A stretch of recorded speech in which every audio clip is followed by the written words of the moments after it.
Monsieur Bissello, Eric nous a rejoint ici sur ce plateau. Bonsoir et bienvenue à vous. Bonsoir, merci pour l'invitation. Avec les embouteillages, ça n'a pas été trop compliqué ce soir? C'est une véritable bataille et nous avons vaincu. Oui, on ne dira jamais assez. On va d'ailleurs, je crois qu'il faudrait vraiment carrément tout un sujet sur les embouteillages à travers la ville de Kinshasa, les routes, des désengorgements. C'est un sérieux problème actuellement à travers la ville, la Gombe ici. Pour sortir de l'autre côté, c'est devenu un casse-tête pour les usagers. On y reviendra sérieusement avec des images aussi et des analyses bien pointues. Mais ici, avec vous, on va revenir sur le choix même du nouveau Premier ministre, très attendu. Oui, le chef de l'État l'avait annoncé, il avait d'ailleurs soufflé que ça pourrait être une femme, c'est une femme, mais au regard de son parcours, l'on sent qu'il y a une touche de technocrate. Ça, il faudra le dire, de par son passage, des gens qu'il a eu à fréquenter, avec les personnes avec qui il a eu à travailler dans des ministères, on sent que c'est à cette image-là qu'on devrait coller Madame Judith Suminwa.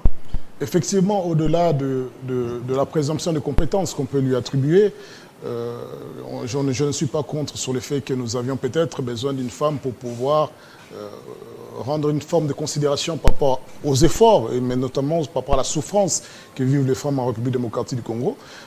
Mais cela dit, est-ce que c'est le bon Premier ministre qu'il fallait, c'est la bonne première ministre qu'il nous fallait en cette période tout à fait charnière, à savoir l'Est qui est instable, où nous perdons du terrain, où nous perdons du territoire, mais également sachant que nous avons des difficultés économiques latentes qui durent depuis 5-6 ans, nous avons des difficultés en termes d'échange, de taux d'échange, donc les difficultés sont tellement énormes, sans oublier que les difficultés d'ordre politique en interne. Est-ce qu'on se demande, on se pose la question, est-ce que c'est la bonne personne capable d'établir les ponts, non seulement au niveau interne, mais également au niveau externe, pour permettre à la RDC d'affronter les difficultés? Mais où est-ce qu'ils ont péché? Ils ont péché dans le critérium d'avant ou dans le choix carrément politique? Parce qu'il faudra le dire, si on doit parler on prend l'exemple aujourd'hui du Premier ministre très technocrate que nous avons eu, Matata Ponyo. On l'a vu, être technocrate, là, il a été parfaitement, il a assumé. Mais comparativement, peut-être à la casquette politique, on sent que c'est pas son dada un tout petit peu. Oui, mais bon, avec Matata Ponyo, on pouvait s'attendre, c'est vrai, à la régulation économique. Et c'est que nous avons vu l'apport notamment des entrepreneurs étrangers en République démocratique du Congo, un contrôle de la masse monétaire, mais également, faut le reconnaître, des créations d'emplois grâce à son intervention ici. Mais cela dit, ce n'est pas une question de technocrate, c'est vraiment une question de compétition. Et moi, je dis qu'en cette période, ils ont péché parce qu'ils veulent garder le contrôle.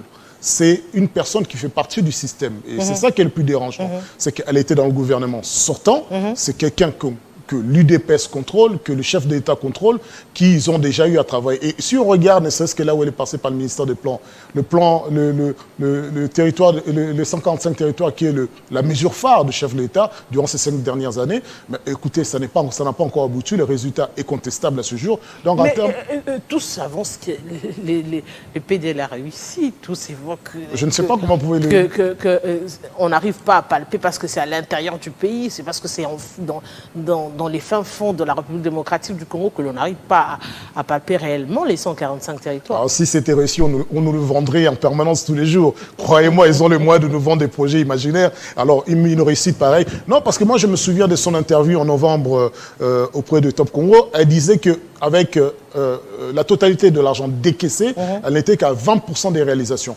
Depuis novembre jusqu'à aujourd'hui, je ne pense pas qu'au connaissant notre pays, lorsqu'il y a une période aussi importante que les élections, rien n'a bougé. Sincèrement, on ne va pas arriver à 80%. Mais on est quand même soucieux de s'intéresser. Totalité de l'argent décaissé, 20% des réalisations, et sachant bien qu'elle partait, puisqu'on savait que le gouvernement était sortant, est-ce qu'aujourd'hui, on est capable de mesurer la réussite de cette action? Concrètement, non. Mais cela dit, je ne peux pas lui lancer l'anathème parce que ce n'est pas elle qui est le problème, c'est qu'elle fait partie d'un choix dont elle n'a même pas eu à dire un mot, ni même sur la formation du gouvernement qui aura lieu certainement d'ici quelques jours. Mais cela dit, c'est un peu inquiétant au regard des signes que nous attendions du chef de l'État, c'est-à-dire établir le pont au niveau interne mais également établir des ponts au niveau externe avec notamment les investisseurs.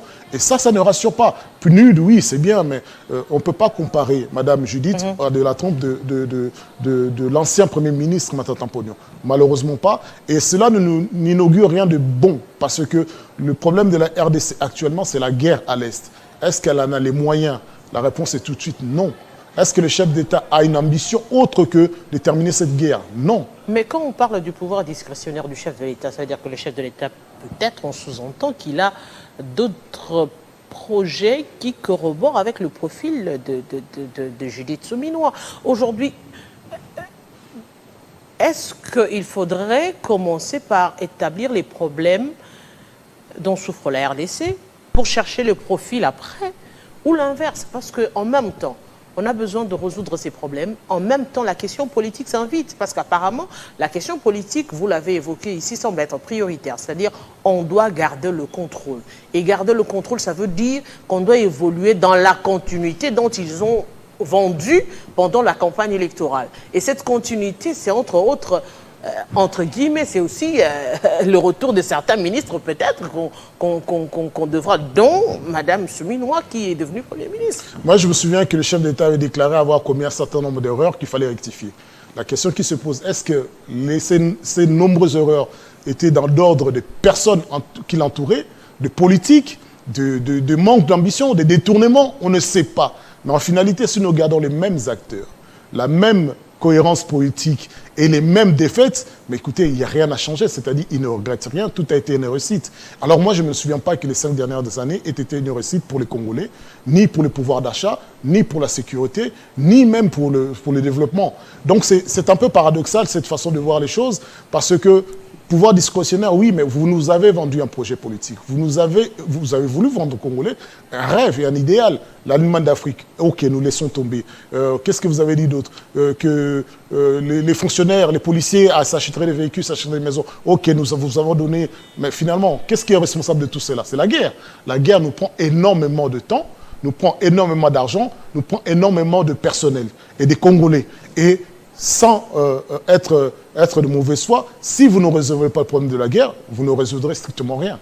Vous serez non seulement en insécurité, et également, vous ne contrôlez pas la territoire et l'intégrité territoriale. Et ça vous poursuivra pendant les 5 prochaines années. Mais maintenant, aujourd'hui, cette question de la guerre, il faudrait qu'on le dise quand même, la question de la guerre aujourd'hui, si on devrait revenir sur la guerre en République démocratique du Congo. D'antan, c'était le Rwanda, du jour au lendemain, ça évolue. On passe de Nanga, on parle de l'ancien président de la République, de l'ancien président. On sent que finalement, on va vers une mutation. Est-ce une guerre interne? Finalement, on va donner raison à la communauté internationale ou encore à Kagame qui disait que c'est une guerre entre vous?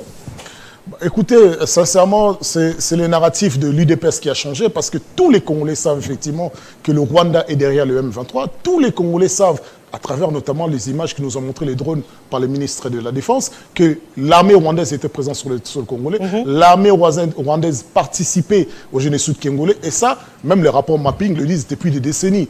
Donc ce n'est même pas la question qui se pose. Maintenant, on ne comprend pas ce changement de paradigme et de langage de la part de DPS à vouloir indexer quelqu'un qui vous a apporté la Constitution de la République, qui vous a transmis le pouvoir pacifiquement, qui vous a apporté des institutions qui fonctionnent, qui vous a apporté un pays en ordre de bataille et en ordre de marche. Et les 145 territoires, sans qu'il marque 1 mètre carré de la République démocratique du Congo. Et vous dites que cette personne avait détruit tout cela. Pourquoi? Par frustration. Qu'est-ce qui manquerait à Joseph Kabila aujourd'hui qu'il n'a pas? Est-ce que Joseph Kabila n'avait pas la capacité de maintenir, de garder le pouvoir et qui faire couler le sang? Mais vous l'a cédé. Et lorsque Kabouya reconnaissait que Joseph Kabila avoir cherché des partis politiques sérieux, mais qu'il n'en a pas trouvé leur remis, il faudrait que Kabouya aujourd'hui se montre sérieux de non pas jeter l'anathème sur le sénateur à vie, une institution comme ancien président de la République, pour créer une division interne.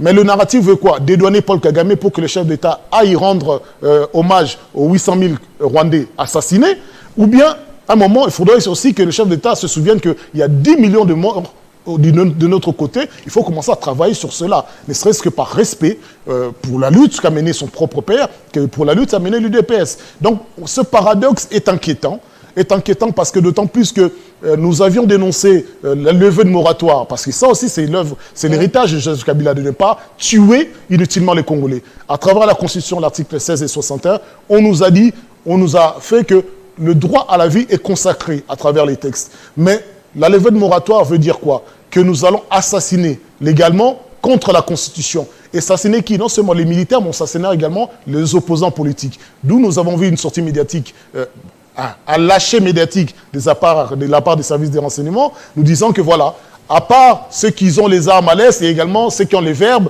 et les stylos à Kinshasa et aux alentours. Et ça aussi, ils doivent avoir une épée Damoclès sur leur tête. Et là, nous sommes inquiets, nous disons, après eux, ça sera qui?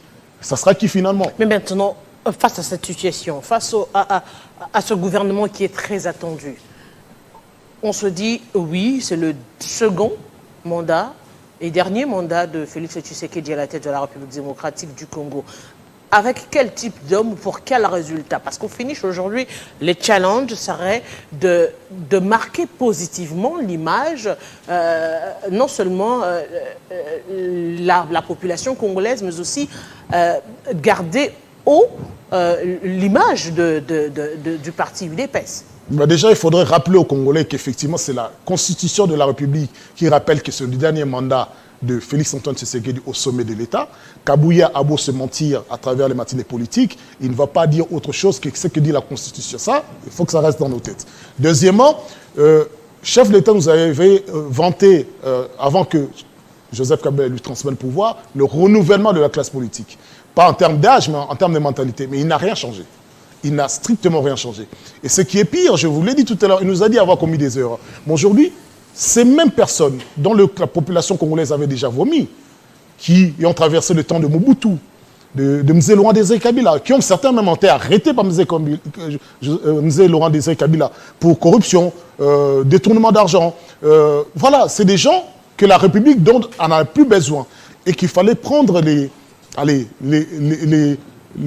la génération nouvelle, ceux qui ont réellement l'envie et la volonté de travailler pour le pays et les consacrer ce mandat. Mais malheureusement, quand on voit ce qui se passe actuellement dans l'Assemblée nationale, il est difficile de croire que Félix-Antoine Tshisekedi peut se délier de ses alliés d'hier qui aujourd'hui montrent leurs biceps. N'oublions pas, Bati qui avait judicieusement trahi Kabila ne se laissera pas duper une fois de plus par Félix-Antoine Tshisekedi parce que ça serait sa fin de carrière politique. Comprenons que c'est le mandat de tous les enjeux et que ça ne sert à strictement rien de désigner le coupable idéal par son silence ou bien parce qu'il n'intervient pas dans vos affaires, simplement. Mais quel type d'homme, justement, pour former ce gouvernement?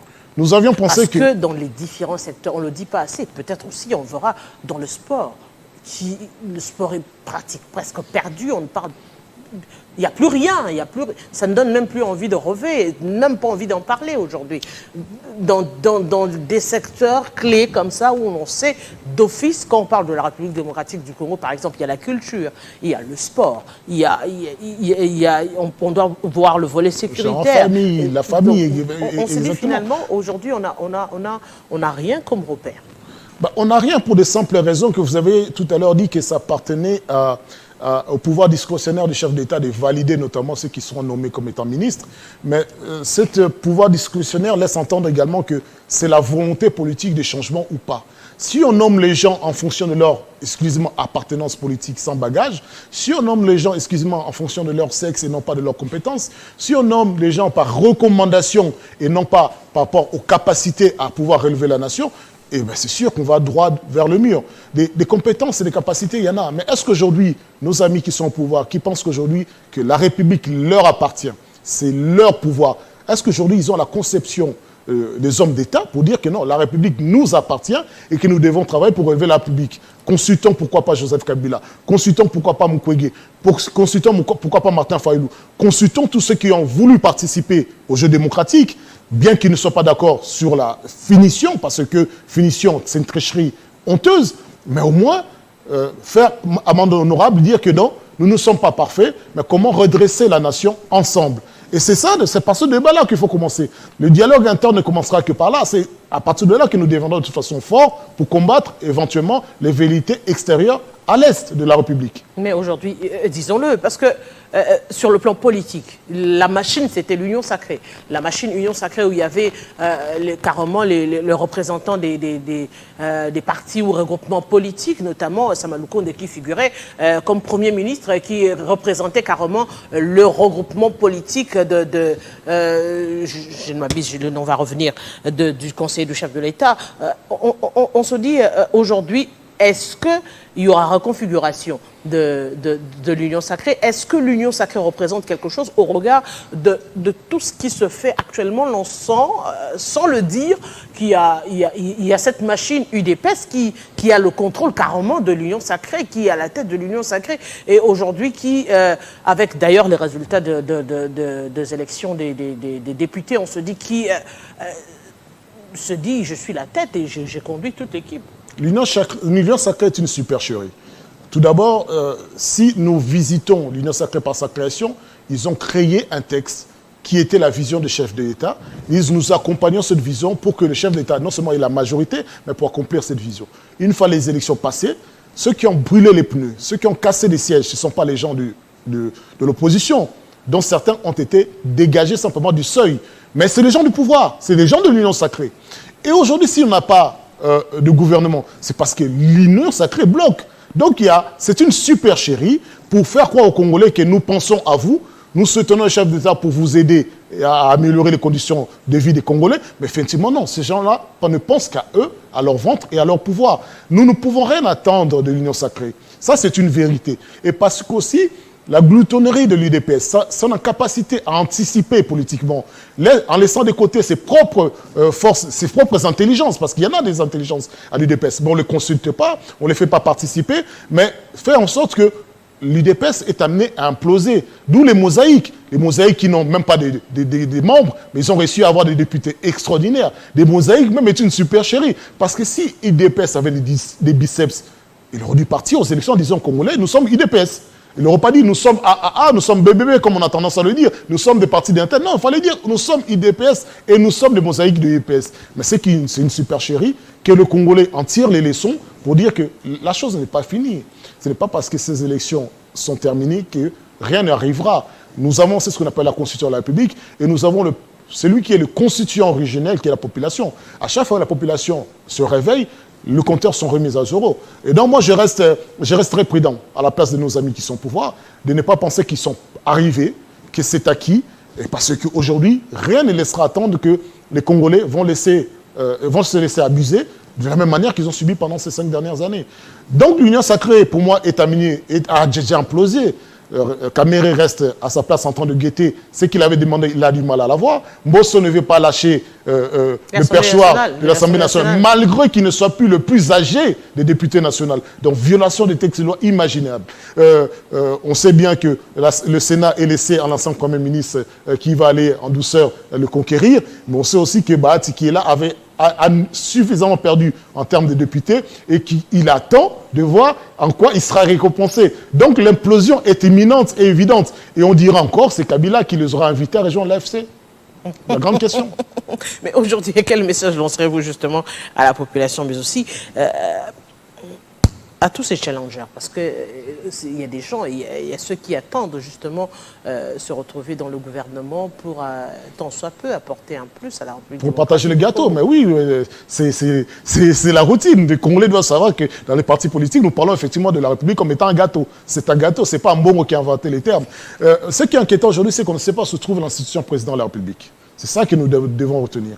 Nous devons retenir que 4 mois après les élections, nous n'avons toujours pas de gouvernement. Et ça, c'est inquiétant. Et nous devons retenir que le Rwanda commémore ses morts et nous, on est en train de souiller la mémoire de nos morts et on n'en prend pas en considération. Et nous devons aussi retenir qu'on ne fait pas des millionnaires dans la République en les enrichissant avec l'argent des contribuables congolais, l'argent des caisses de l'État, mais en créant des emplois. Et on ne crée pas 6 400 000 emplois en faisant des incantations. Mais quand vous avez des ministres qui veulent revenir à tout prix, oui. On l'a dit, on a des éternels ministres, oui. On a des éternels mais ils ont leurs enfants maintenant. Président des assemblées, oui. On a des éternels... Finalement, tout le monde veut rester là où il était. Oui. Carrément, on se dit, comment arriver à passer cela à devenir des hommes d'État pour penser la République. Parce qu'apparemment, on se dit finalement, on pense, si ce n'est pas à soi-même, on pense à sa progéniture, même pas à ses compagnons de lutte, oui. les membres des partis et regroupements politiques. Ben, nous pouvons le penser par la mesure où l'UDPS Mosaïque est aujourd'hui majoritaire au sein de l'Assemblée nationale et que donc, il n'aura pas peur d'aller en confrontation avec tous les groupes qui se retrouvent au sein de l'Assemblée nationale qui ne sont pas majoritaires. C'est ça l'objectif. C'est que nous aurons pensé que les frustrés au sein de l'Assemblée nationale seront tellement cernés qu'ils n'auront pas le temps d'aller autre part qu'en restant à Kinshasa et faire de la politique avec le stylo et le verbe dans la bouche. Et c'est ça que nous attendons. À la rigueur, si c'est là, on peut les défenestrer de la manière la plus violente possible. Je ne parle pas en termes d'agressivité sanguinaire, mais je termine en faisant écho que non, ces gens-là sont vomis par la République. Je crois que la population s'en sortirait au moins grandie et fière. Parce qu'on applaudirait. On ne peut pas considérer que une minorité des Congolais considère que la République est la leur. C'est leur patrimoine. À part qu'ils ont tout pris, on leur a tout donné, toutes les richesses du monde, la notoriété, mais aujourd'hui, ils transmettent leur République à leurs enfants. Mais finalement, rien ne change. Rien n'a changé. Parce qu'on se dit, oui, du temps de Joseph Kabila, c'était les mêmes réclamations, c'était les mêmes plaintes de l'opposition d'antan. Aujourd'hui encore, l'opposition d'aujourd'hui encore, les acteurs politiques réclament les mêmes choses finalement.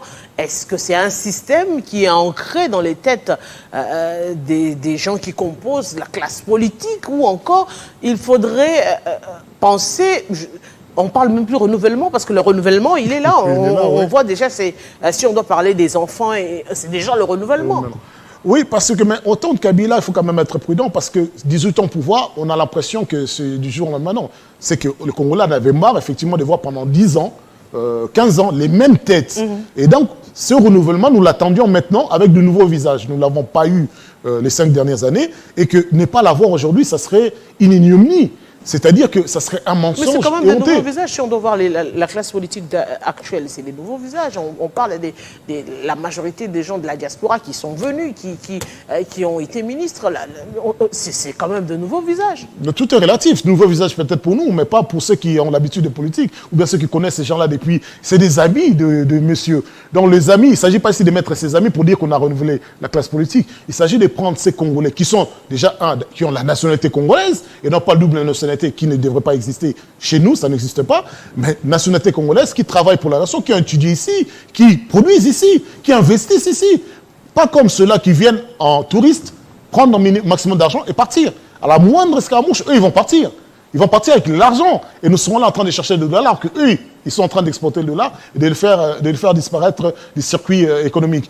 Nous sommes inquiets et je demanderai à la population, c'est là que la question que vous me posez, aujourd'hui, nous avons l'obligation d'être vigilants.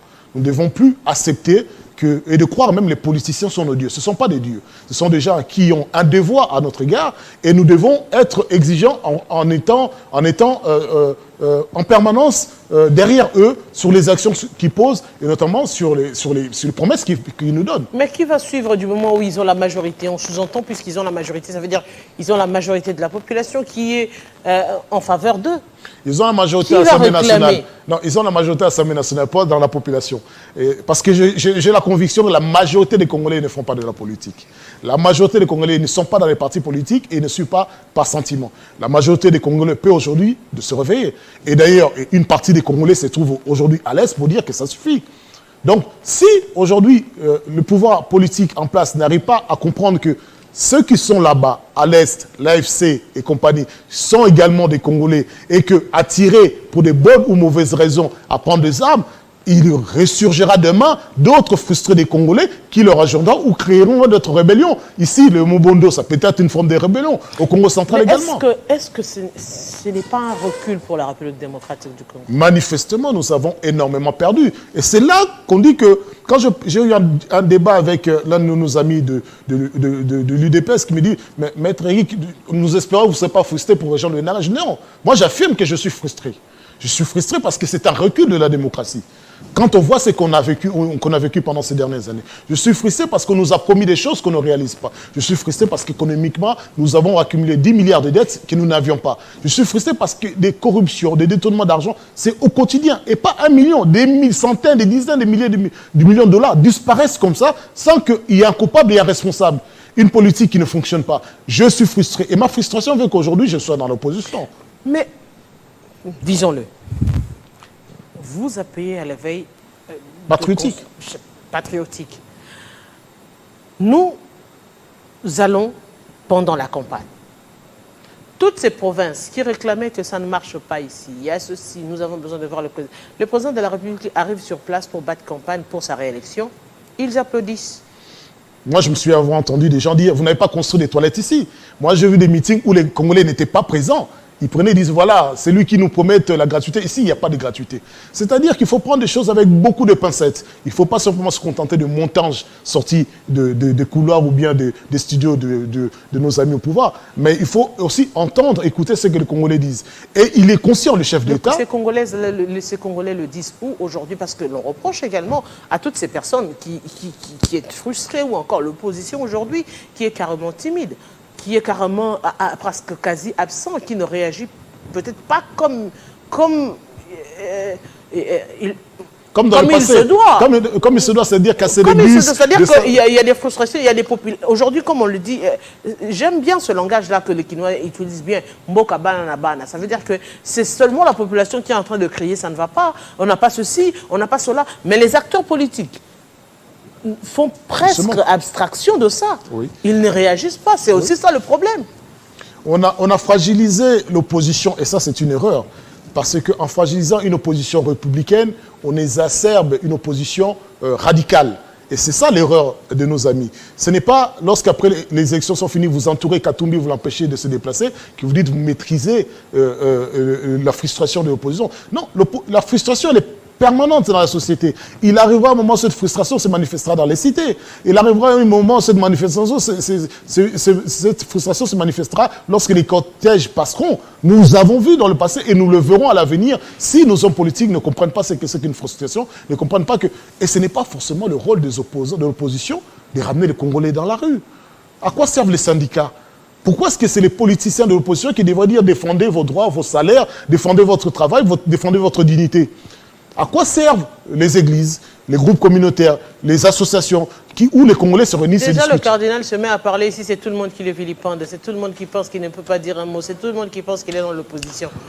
Non. Et les autres églises, il faudrait le dire, les autres églises, si, à la limite, l'église catholique peut être neutre, ou encore être de l'opposition, défendre la population. Les autres églises, tous se battent pour être du côté du président de la République, pour devenir des conseillers spirituels ou encore conseillers, je ne sais pas comment, du président de la République. Aujourd'hui, disons-le, les églises de réveil, carrément, il n'y a presque pas d'église de réveil aujourd'hui qui est neutre.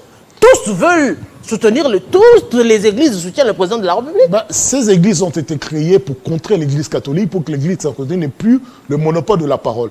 Mais créées pour des ambitions purement politiques. Ils ont des intérêts politiques, ils ne sont pas des églises de conscience, ni d'éveil de conscience. Donc, la religion catholique, moi je dis toujours, c'est toujours l'église au milieu du village.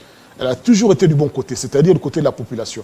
Vous regarderez depuis le temps de Mobutu, Cardinal Malula. Vous n'avez pas laissé de côté l'église catholique. Quand on parlait des prisons à ciel ouvert, quand on parlait de ceci, vous n'avez pas zappé. Là également, les catholiques étaient de l'opposition. Non, il est vrai, c'est notre rôle du politique. Moi, si je suis dans un camp politique, je me dois de défendre mon camp. Mais en ayant quand même de l'eau dans la bouche, je ne veux pas insulter le cardinal. Je ne veux pas dire que le cardinal est un menteur. Je ne veux pas dire que le cardinal prend des armes. Il faut quand même raison garder. Quand on s'adresse à quelqu'un comme le cardinal, et que d'autant plus qu'on sait dans son fort intérieur qu'il dit la vérité, un minimum, c'est la considération. Mais le fait que nous ayons en face de nous des gens qui pensent que tout leur est permis, aujourd'hui, ils veulent désacraliser l'Église. Mais l'Église contient une moralité. L'Église, grâce à lui, l'UDPS a eu le pouvoir parce que l'UDPS était essoufflé face à Kabila. Ça, il faut le reconnaître. Quand vous dites opposition, il y a pété. Mais hier, l'UDPS était devenu UDPS à péter sans l'Église. L'UDPS était aux abois. Donc, il ne faudrait pas sous-estimer la position, l'esprit d'engagement des Congolais auprès de l'Église catholique, à ne pas comparer avec ces églises de réveil où on vous promet un mariage, où on vous promet que vous aurez du travail, on vous fait des promesses, mais tout en temps, on voit des pasteurs se perdre dans des affaires d'argent, dans la fornication, dans des affaires de mœurs. Ce sont des pasteurs. Donc, on voit bien que ça, ce n'est pas de l'Église, ce n'est pas de la moralité, ce n'est pas de la religion. Ou bien c'est la religion qui t'indique, c'est la religion argent, c'est la religion sexualité. Mais ce n'est pas la religion qui devrait élever la nation et redevrait l'homme. L'Église catholique reste pour l'instant intouchable.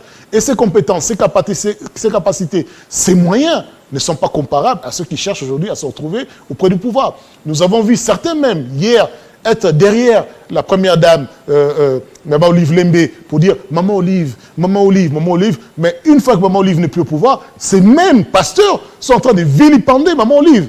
Et donc, vous y voyez une immoralité incroyable, sans même qu'il y ait une virgule qui ait changé entre la Maman Olive d'hier et la Maman Olive d'aujourd'hui. Donc, ce n'est pas ces gens-là qu'il faut suivre. Et moi, je pense même qu'il faudrait peut-être nous concentrer sur nos propres racines, sur nos propres histoires, pour retrouver de la valeur. Et si j'étais devenu président, je fermerais ces églises de réveil. Aujourd'hui, peut-être ce sera la dernière question pour ce soir. Êtes-vous fiers de ce que vous avez fait de la population congolaise, vous les politiques? Aujourd'hui, les artistes veulent devenir politiques. Les journalistes veulent devenir des politiciens. Les femmes commerçantes veulent devenir des politiciens. Les professeurs d'université et les maîtres d'école primaire veulent devenir des politiques. Parce que c'est le seul secteur d'activité qui fonctionne en République démocratique du Congo. Étant donné que je n'ai jamais été aux affaires et que je n'ai jamais administré, et moi la politique je n'ai pas appris ici, j'ai une autre idée et une autre conception de la politique. Je dirais que la classe congolaise politique a échoué. Mais est-ce que ce sont des politiciens? C'est ça la grande question qui se pose. Aujourd'hui, quelqu'un dit, je fais de la politique, je viens m'asseoir, mais suis-je politicien? Est-ce que des politologues sont consultés? Est-ce que des praticiens véritablement de droit sont écoutés lorsqu'ils donnent des conseils aux politiques? La vérité, elle est là. Ce n'est pas une question de la politique est mauvaise. Ce sont ceux qui l'exercent, qui sont soit incompétents, soit incapables, sont mauvais. Mais en tout cas, il est vrai que la politique en République démocratique du Congo a échoué et en international, on le reconnaît. Nous avons vu l'exemple du Sénégal, le dernier en date, où la population s'est pris également en charge pour dire non à une prolongation du chef d'État, pour dire non au renouvellement, au report des élections. Donc, c'est-à-dire que la population, qu'elle veuille ou pas, elle a toujours une part de responsabilité. Parce que c'est elle qui est, je l'avais dit tout à l'heure, l'expression la plus légitime, mieux que la Constitution. Elle est à elle seule, la Constitution, elle peut se défaire et refaire une autre Constitution. Donc si la population veut demeurer dans l'esclavage, qu'est-ce que vous voulez qu'on fasse? Nous nous contenterons d'une population esclave. Bisselo Eric, je vous dis merci. Je rappelle aux téléspectateurs que vous êtes analyste politique. On a évoqué ici le nouveau gouvernement qui est très attendu, notamment les critères du mois du nouveau Premier ministre pour ce choix qui est déjà nommé d'ailleurs. On devra faire avec.